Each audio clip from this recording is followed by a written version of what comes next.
to big story that we're tracking as far as the Indo-China tension is concerned. China has stepped up construction now on the north bank of the Pangong Lake. Positions of soldiers are close to the LAC as far as the South Pangong area is concerned. It's over to Vishnu for all the details.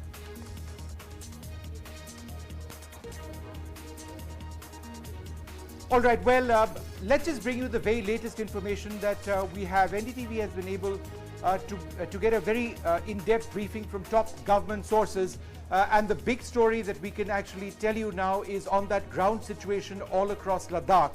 Firstly, as far as the situation is concerned in South Pangong, top government sources telling us, difficult to say, the situation can take any trajectory. It's being controlled by their top, not local exuberant commanders. In other words, whatever is happening now in South Pangong is something being looked at by the Chinese leadership, not local commanders. And therefore, there is an altogether different importance to the ground situation. Very, very importantly, and NDTV breaking these details at this hour, there has been another important Indian Army action over the last few days. This has taken place on the north bank of the Pangong Lake. What exactly is that? Well, top government sources telling us that the Indian Army now dominating heights on the Chinese, above the Chinese deployment on Finger 4. Remember, Finger 4 was very much the line of actual control which the Chinese had pushed. That is where the Indian and Chinese forces don't cross. But now the Chinese over a period of time had built up their forces on the ridgeline going up. And we have now learned that India has positions, does the Indian Army, above the Chinese position. This is a battle for the heights. If the Chinese were actually to go above our positions, that would be at altitudes upwards of 6,000 meters. So what is the difference, or the distance I should say, between Indian and Chinese soldiers in these areas? Just a few hundred meters. Now, in terms of the overall numbers, and let me again move from this detail I have shared on the north bank of Pangong once again to the south bank of Pangong, which has seen all this tension in the last few days. In the south bank of Pangong, there are between 5,000 and 7,000 Chinese soldiers. And as far as all of Ladakh, remember, it's an 800-kilometer plus frontier in Ladakh. There are 50,000 Chinese troops at eastern Ladakh, and we have been told quite clearly that the Indian Army is matching them 1:1. Whatever numbers they have, we have the same numbers. Whatever weapons they have, we are matching those numbers as well. Now, Indian soldiers who are dominating the heights in that South Pangong region have been given robust rules of engagement. What exactly are we talking about? We are talking about those ridge lines which we've been describing over the last few days, where Indian Army soldiers can actually look down at Chinese positions, which is a huge edge.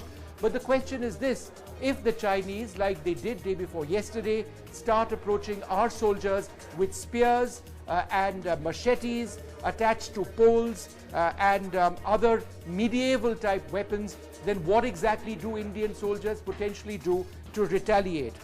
And I'll come to that in a moment, but there is at certain levels an expectation that the Chinese will try to do something to regain lost ground. Now, just to spell out what Indian soldiers would do if they are attacked, Indian positions do have defenses, we are told, at the heights we command. If those defenses are breached, India will retaliate. Nowhere are we underprepared presently, is what we have learned. Again, as I mentioned, 1:1 is what we are maintaining. Very importantly, there will be another round of Corps Commander level talks which will be held in eastern Ladakh. The date has not been decided. And I think the larger question which perplexes the government at the very highest levels, why are the Chinese opening up so many fronts? We don't understand. And by fronts, we are not necessarily looking only at the situation in Ladakh, but China, as you know, has issues with Taiwan as well. They have disputes in the South China Sea. So why are they opening up so many different areas, so many different fronts? That's something top leaders, top officials I have spoken to do not understand. Now again, and I'm sorry to be jumping from different locations, but it's because we are fresh out of this briefing. Again, very importantly, those Chinese Indian soldiers on the ridge lines, they have put up barbed wires on the positions that Indian soldiers occupy. If the Chinese try to cross those barbed wires, those inherent defenses on these posts that they have on the ridgeline, then that will be crossing a red line. Indian soldiers will retaliate. And therefore, India's responses are up to the local commander, and the situation is being monitored continuously. So there are hotlines and there are various forms of radio communication between our soldiers up on those posts in South Pangong and local commanders who would be at the level of colonel or brigadier overseeing the situation, and orders will be passed immediately. It's not as if something is going to go up the cord or it's going to actually come to Delhi. India's responses are up to the local commander. The situation is being monitored continuously. Chinese efforts at intimidation are happening almost on a daily basis. And what are these efforts at intimidation? What we saw those photographs yesterday of a scenario day before, where they're threatening our soldiers. They're trying to move up with these spears or other implements. But how exactly is India countering that?